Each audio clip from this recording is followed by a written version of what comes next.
All right, I'm gonna start with you. I want you to say your name, something interesting about yourself, and where you're from. We're gonna go around the table. We'll start over here.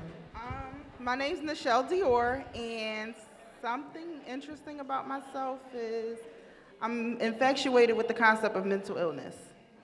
Interesting. All right, all right. My name, my name is Michelle Mitchell. I'm from PA. Something interesting about myself. Oh,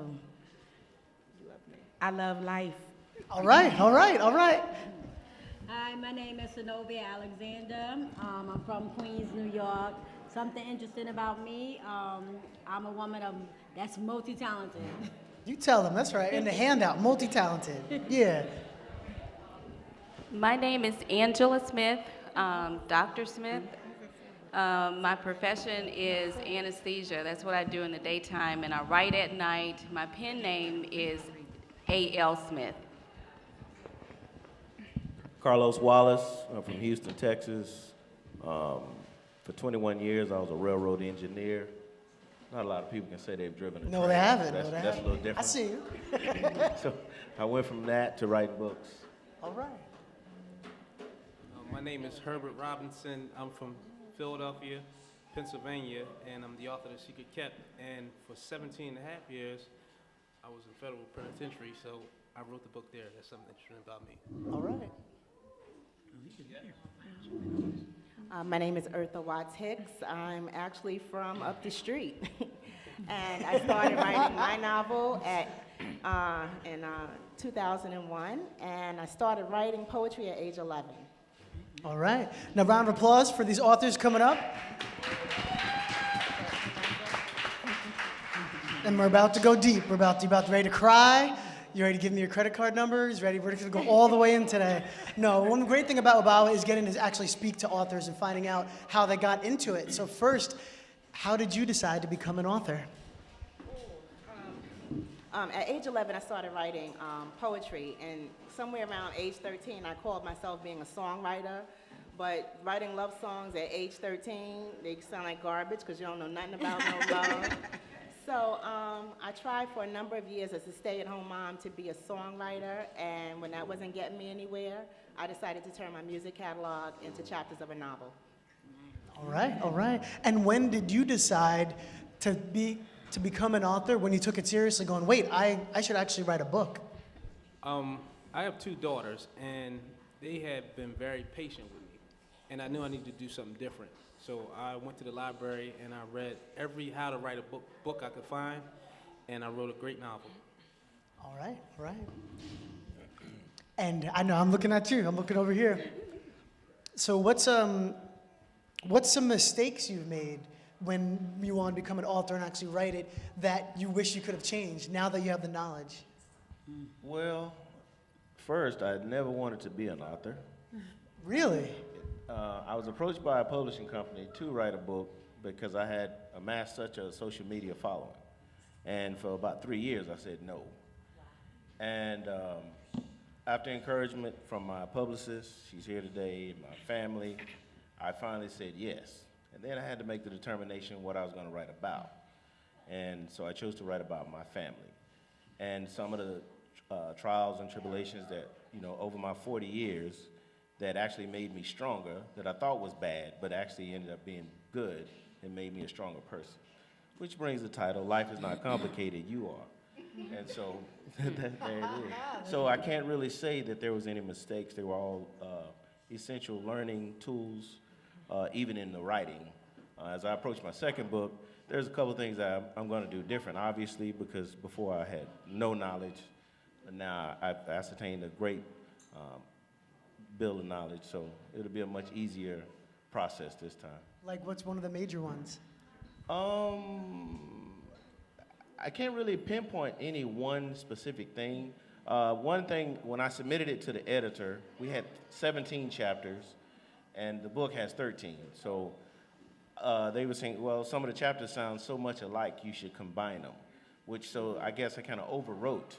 So I wrote too much, so I could have finished a lot sooner. So that's probably the biggest mistake. It took me longer than it should have, and it was my fault. But that's okay, 'cause that's the creative process, right? We have to go through that and whatnot, all right. And for you, how do you deal with writer's block? Wow. Well, it took me 10 years to write my first book, and people ask me why, and I say, well, I had to live some more in order to finish it. So it took me 10 years to write most of it and about maybe 6 months to write the rest of it. So it wasn't really writer's block, it was just I needed the content to write, so yeah. And when did you decide during that time, all right, it's time to start writing? Now that's a trick question. You know, There trick was question. something did happen. I won't say what it was, you gotta read the book. But there was something that happened that made me go ahead and finish, and it happened in January. So there was a triggering event that made me finish. Right. Yeah.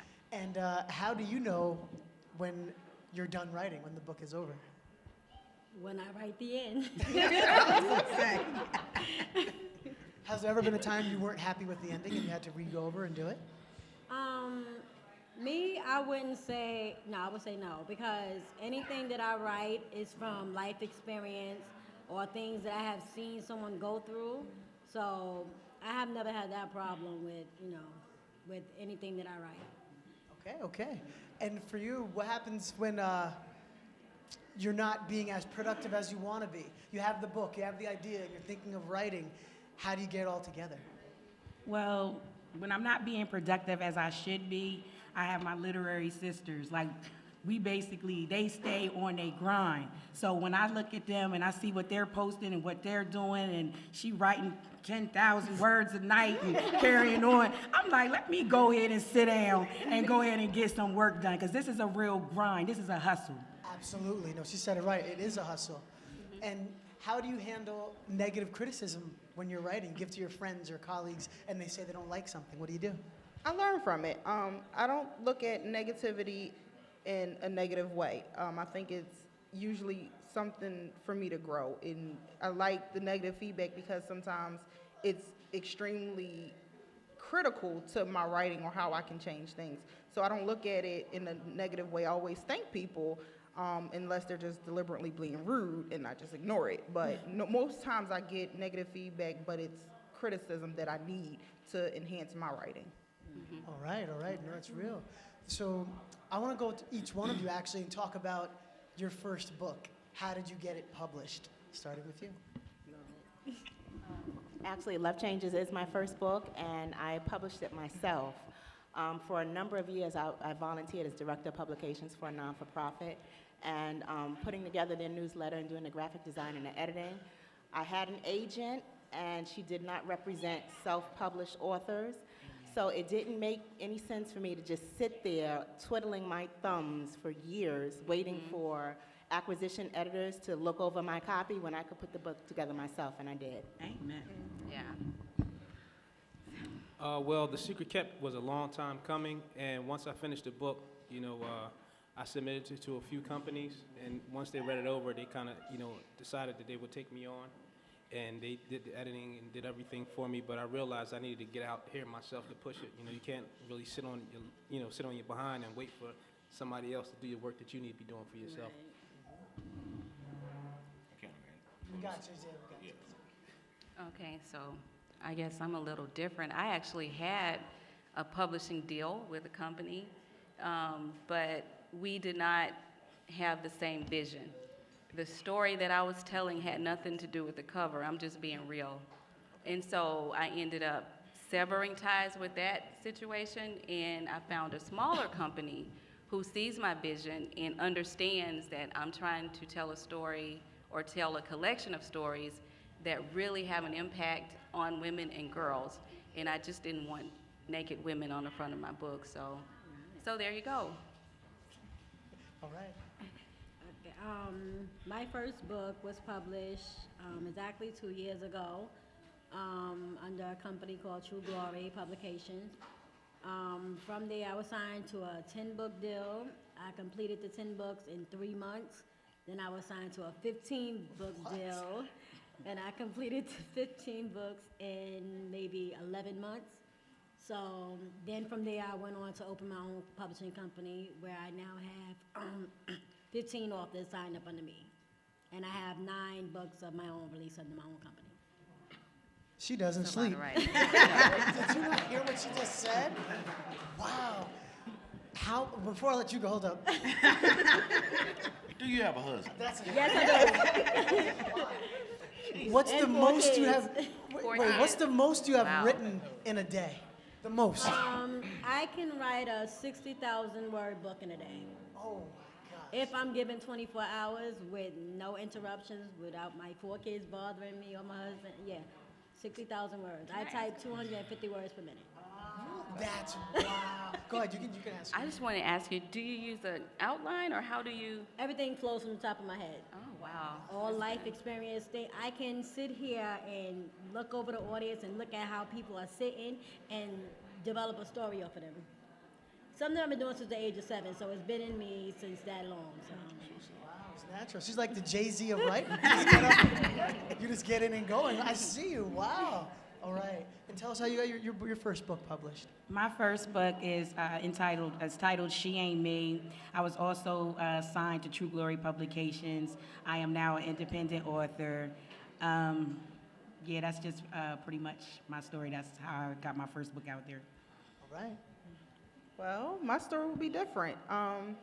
I was bored in college one night, and because I couldn't go to a party, and was surfing Facebook, and I said, you know what? All I have is a concept, and I follow a lot of my favorite authors, and the owner of True Glory was at that time my favorite author. So I sought out, I sent him a message, and I said, all I have is a concept. And he read the concept, he said, I think this would be a great story. So he pushed me to write my first book, and now I am independent as well. Wow, that's beautiful. You hear that? She just made it happen. You have to push to make things happen. Now, my question for anyone who'd like to answer, you guys would like to, is let's say I have a story and I've written it and I want to get it published. What should I do? How do I even know to get it to a publisher or an editor? What do I do?